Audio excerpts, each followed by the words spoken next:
It's time for To the Max Sports, where we talk about sports. They're just two guys, Max and Drew, in a bar talking all things sports. Well, without the bar. And the beer. Wait, why aren't we in the bar? Hello, and welcome to the Max Sports. Y'all know what time it is. It's time for To the Max Sports, talking all things sports topical. Yeah, it's time to watch the green little levels go up and down as you talk. That sarcastic voice that you hear with a hint of sarcasm and causticism, is that a word? Caustic? I know cynicism, sarcasm. Did you ever see the movies Airplane 2? I saw the airplanes, but I can't remember the specifics of them. So there's one scene in there where William Shatner is playing the base commander on the moon, and he's being toured around, and he stops by this one panel. It's flashing red and blue lights, and he asks the guy, "So what does this do?" And he's like, "Sir, it flashes blue and red lights. It's working. Good job." So yeah, Shatner's still alive. Yeah, he's still alive, Jim. So, okay, no more movie references. Hey, Bob, we got some comings and goings on. Of course, we got Major League Baseball season starting, I guess, officially tomorrow, but some stuff out of Major League Baseball that they probably didn't want entering the season. Their star player, arguably, I would say probably the most incredible baseball talent since Babe Ruth. I would say a better talent than Babe Ruth is under a little suspicion here. Well, yeah, the first story that came out for me was the more plausible one. Well, let's talk about the first story as you heard it. Well, I mean, the breaking story was that his interpreter / inner circle dude, Ipe, had run up debts to the tune of $4.5 million with a bookmaker in California. Now, for anyone who's watching or listening, bookmaking in California is illegal. Sports betting in California is illegal, just like it's illegal in Texas. It's illegal to have a straw, too, in California. Texas state legislator, please get out of my bedroom and give me sports gambling. So, whatever. So he was betting with an illegal bookmaker who's been under federal investigation for about the last 2 years, or has been charged or pleaded out something. And Ohtani's name apparently came up in the investigation as they were watching wire transfers. So the original story was that Ipe had run up debts and had gone to Ohtani to help him pay off those debts. That was the original story. And then additional information broke, and I don't know whether it was mainly from Ohtani's rest of his camp, his lawyers and that this was theft, when an ESPN reporter, I think it was Tiffany Thompson or something, I think Thompson is her name, called Ipe back up and confronted him. He said, "I lied." So he has admitted at least to one reporter that, yes, I did steal, and Ohtani was not involved. Yeah. In his initial interview, he said very specifically, "I never bet on baseball," which means you bet on baseball. So if an athlete ever says, "I didn't bet on X," you know they bet on X. So I don't know about you, but do you give anyone access to your checking accounts that they could do a wire transfer out of? Well, there's a couple of things. First of all, one, I'm going to address that, but stick around. Bob, Sweet 16, has 16 teams he picked. 14 of them are playing in the Sweet 16. You may want to stick around for his picks. Going back to that question, you know, it seems like athletes, especially ones that have a lot of money, a la Tim Duncan, a la some others, Mike Tyson, somehow or another, they get some Svengalis in their aura of people around them who suddenly have access to things they shouldn't. Me and you, well, we don't make enough money for anyone to care about what's in our account. But I guess if you're in that position, you got so many things going on. If you do have someone you trust, it's possible. But there's 3 scenarios here, Bob. 3 scenarios. Okay. One is he didn't know anything about this, which was the initial claim, hey, I knew nothing. The second one was he didn't know anything. And then his interpreter came to him and said, hey, man, I got a problem here. I got some gambling debts, and being a good friend, he said, you know what? I'll pay him off. You're my buddy. You're my interpreter. You're my homie. I'll pay it off. That's scenario 2. The third scenario, which is Major League Baseball's most, the one they don't want to hear, is it was actually him and the interpreter's taking the fall. You know, I thought about that a little bit, and there has been no reporting from anyone who has been, and you got to believe that that the sports journos have been looking into Ohtani's past, have been talking to former players, have been talking to former teammates, and there is no indication whatsoever that Ohtani ever engaged in any gambling or gambled at all. But if I look back to guys that we know have been implicated, Pete Rose, Michael Jordan. What was the thing about Michael Jordan? Michael Jordan will bet on anything. And he was notorious on the golf course. So the whole idea that the plausibility that Michael Jordan was betting on sports is very plausible. Well, you remember he had to step away, retire. Yeah. And I think it was kind of just go away, let this thing disappear.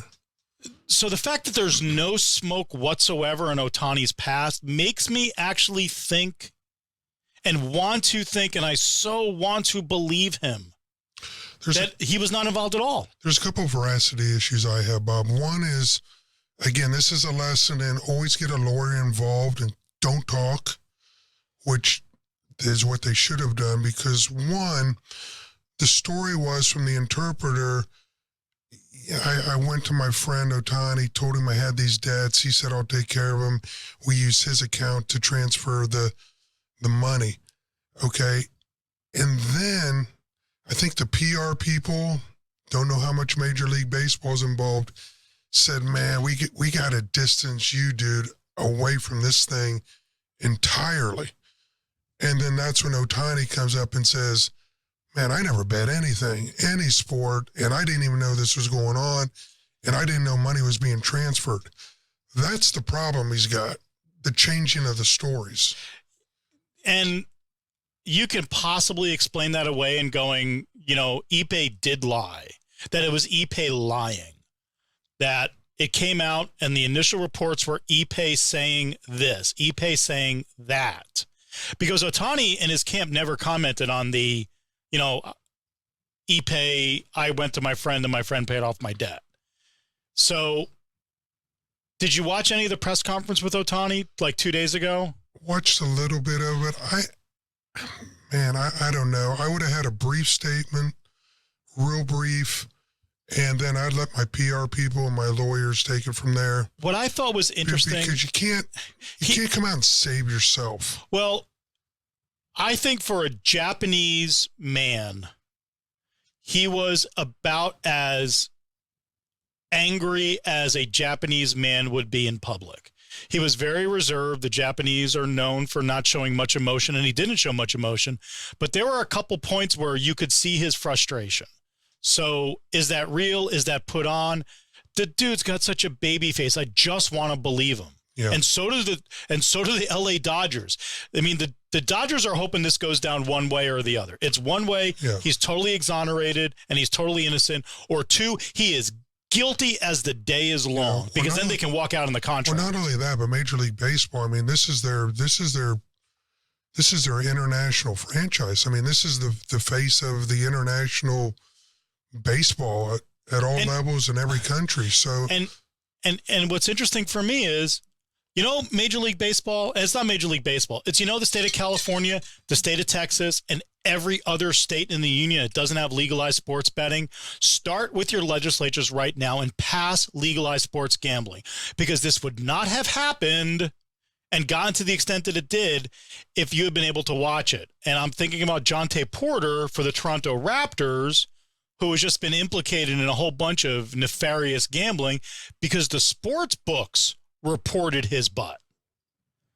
They reported some unusual betting activity, and apparently in both the games there was bets that were bet under how many points or something he would have. Prop bets, yeah. One game he walked out with an injury after playing about 5 minutes. Mm-hmm. The second one, I fouled out or something weird. And all the prop bets that paid out were then rescinded were unders. Yeah.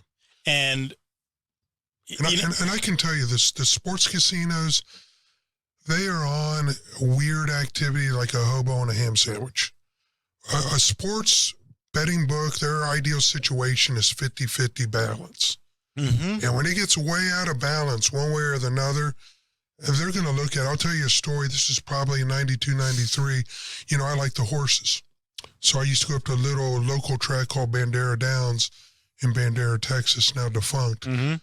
But it was literally, that was the kind of place where a $300 or $400 win bet would literally move odds from 12 to 1 to 8 to 1 or 7 or 6 to 1. We had a jockey up there that we knew. He came up to me and the buddy. He said, "We're going to let this horse win." I think the horse was Morning Lane, something crazy, 20 to 1. He goes, "But if you put more than $100 on this horse, I will never give you another horse again." And of course we did. And he goes, "You can do as many exactas as you want, because win money more than 100. Well, I think the horse ended up going after we put 100 or whatever it was on it. And he didn't tell a lot of people. Horse went off like a 12 to 1 and won for fun. Mm-hmm. But the reason he said, limit the amount you put to win on it, because if we had put a lot of money on it, all of a sudden he goes from 20 to 1 to 1 to 5, and seems a little weird. Yeah, let's see what's going on with this jockey. Yeah, and his friends. And any legal book, and even some of the illegal books that are now very sophisticated, you're having people watch those things that are very, very intelligent and have very, very good models about where they think the money should go. So if you think that you're pulling one over on the book, you're not. That's the reason why it's the house. That's why the house always wins. And they're smarter than you. Back to the Toronto thing, he's got bigger issues. What's the guy's name, the kid's name? Jonte Porter. Jonte Porter's got bigger issues than Ohtani. I think that his activity is obviously there's something askew there. Yeah, he is never going to see his feet on an NBA court ever again unless he is sweeping it. And he's not a star marquee player, no, so they will make an example of him.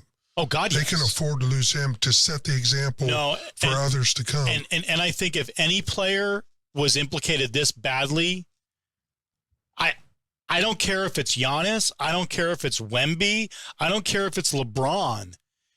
If they were implicated this plainly and this, explicitly, no, the NBA is making an example of every one of them. Yeah. The reality is that if you are in professional sports and you bet on your sport and you bet on your team or you bet on you and you get caught, you're going to be banned for life.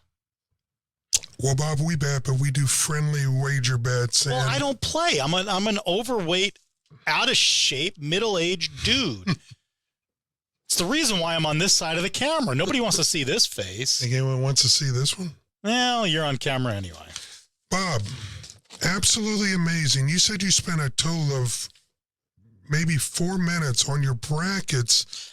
You have, out of the Sweet 16, 14 of the 16. And there's really, every game except you missed Iowa State's in it, but you had BYU. So, but they're all the matchups are here. Yeah. Yeah, your Cinderella Sanford didn't make it. Well, okay. But that's it. Your Cinderella. Okay, McNeese looked like shit. Sanford should have won that game. Yeah, that was a bad call. That was a bad call at the end of that game. Sanford could have won that game. Some bad calls.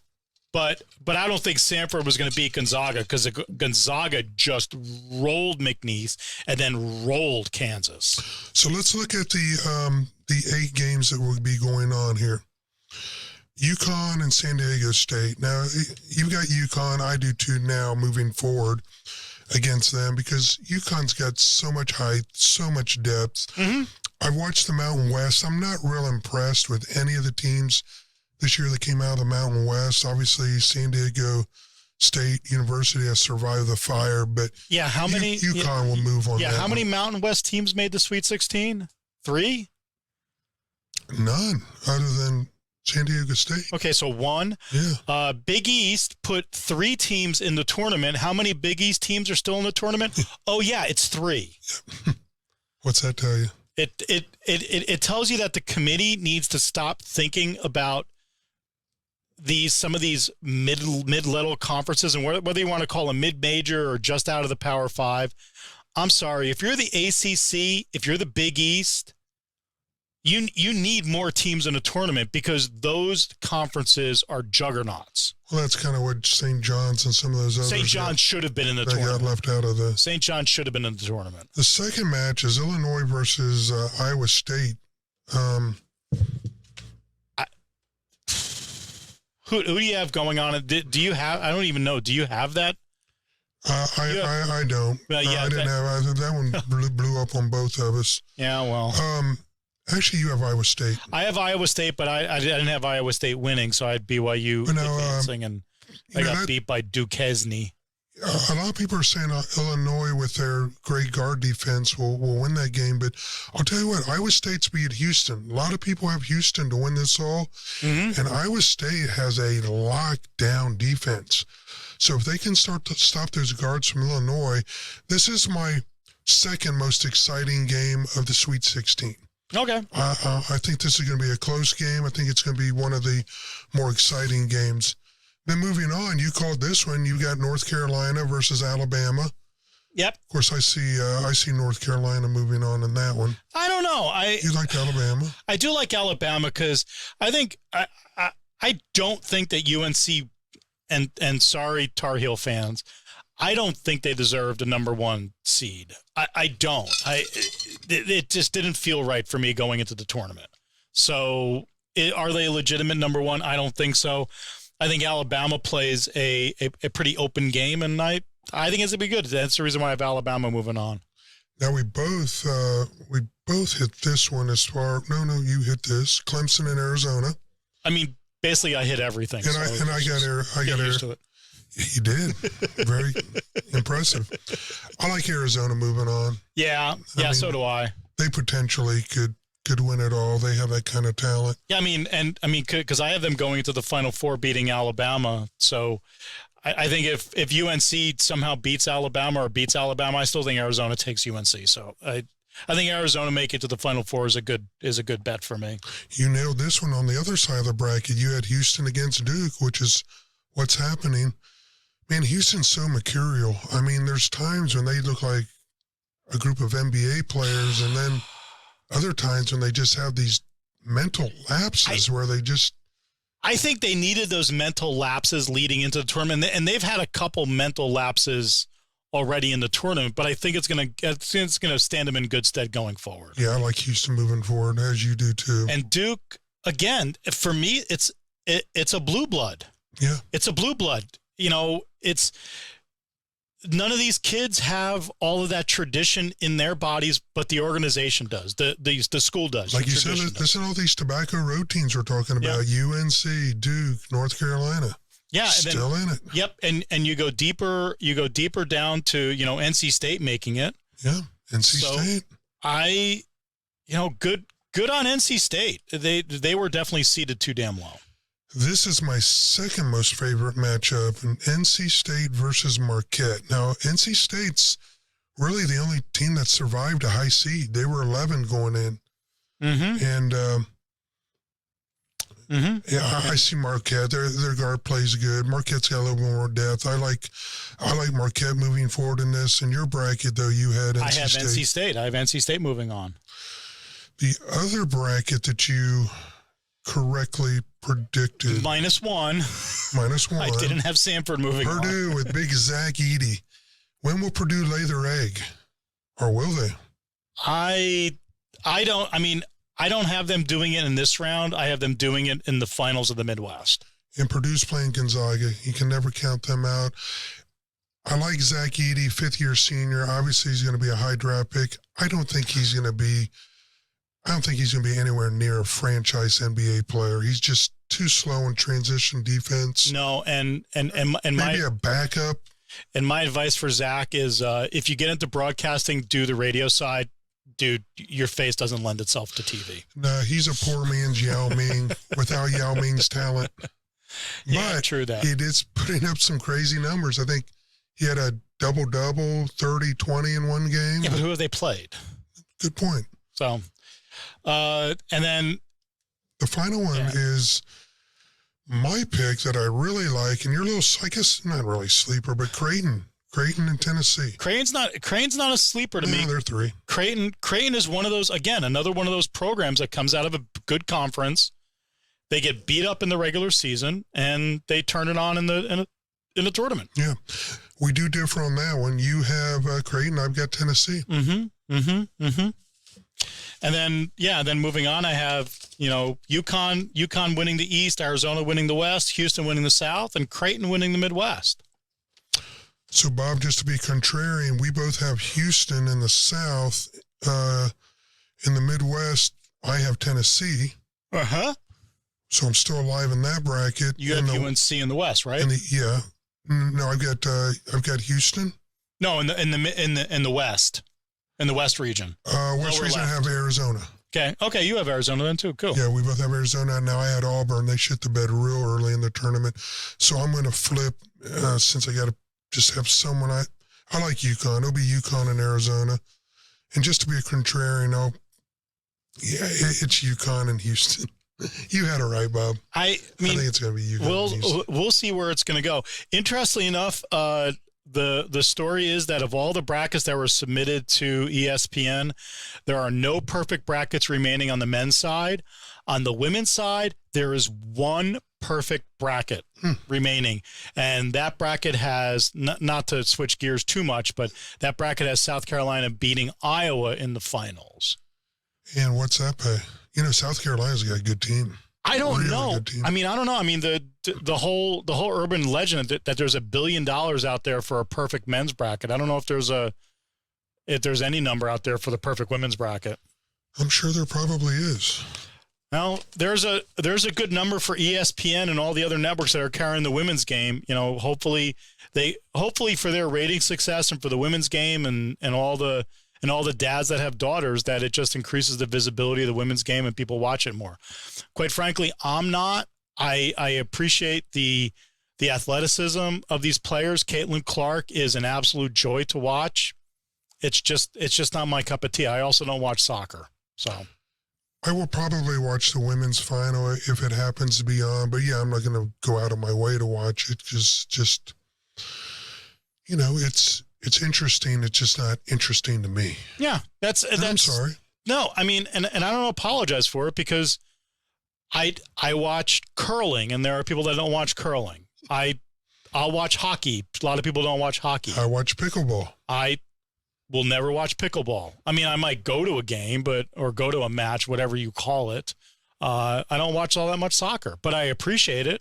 Just I don't understand it. And the women's game for me is different. It's a different pace of the game. Different tempo. Yeah. But different strokes for different folks. Very, very true. Well, Bob, we'll keep it short and sweet. Oh, and you don't want to talk about the Cowboys doing absolutely nothing and thinking that they're good? Is it too? Do you have the I don't care soundbite? I don't care. Yes. Too early for NFL talk. That's never too early for NFL talk. The draft is around the corner. I don't care about the Cowboys. No. Oh, hold on. The reason why I know the NFL still matters is there is an NFL story in the A block of every sports show. If it doesn't lead, it's like the second story. Even on a day where the Lakers come back against the Bucks from a 19-point deficit in the fourth quarter without LeBron James. Did you know what those odds were? Huge. So it was, the line was -4, or LA was +4. When they found out LeBron was sitting, it jumped up to +9, and LA won it outright. LA won it outright in overtime. But there's some people crying about that one. That was, yeah. Then The Celtics dumped a 30-point lead on the road in Atlanta. Yeah. So I wouldn't touch the NBA or bet the NBA with counterfeit money, especially regular season. No way. Yeah, it's throwing darts. For the most part, yes, though we are getting down to crunch time, and these regular season games are becoming more like playoff games, especially if you're in that 6-10, 6-11. The Rockets are surging. They may make it. Who knows? And Wemby's sat the last game. We'll see. Yeah. And they beat the Suns, but they're going to go for 2 in a row tonight at Utah. Yeah, we'll see. Probably not. We'll see what happens, but we will be back next week. Yeah, we will to talk about the Final Four. The Final Four. Get Bob's picks. He's hot as a firecracker. Okay, hold on. Let's see. We can put Bob's. This is Bob's. There you go. Final bit. Bob is still alive in all brackets. We'll see. We will see. Till next week. Peace out. OH.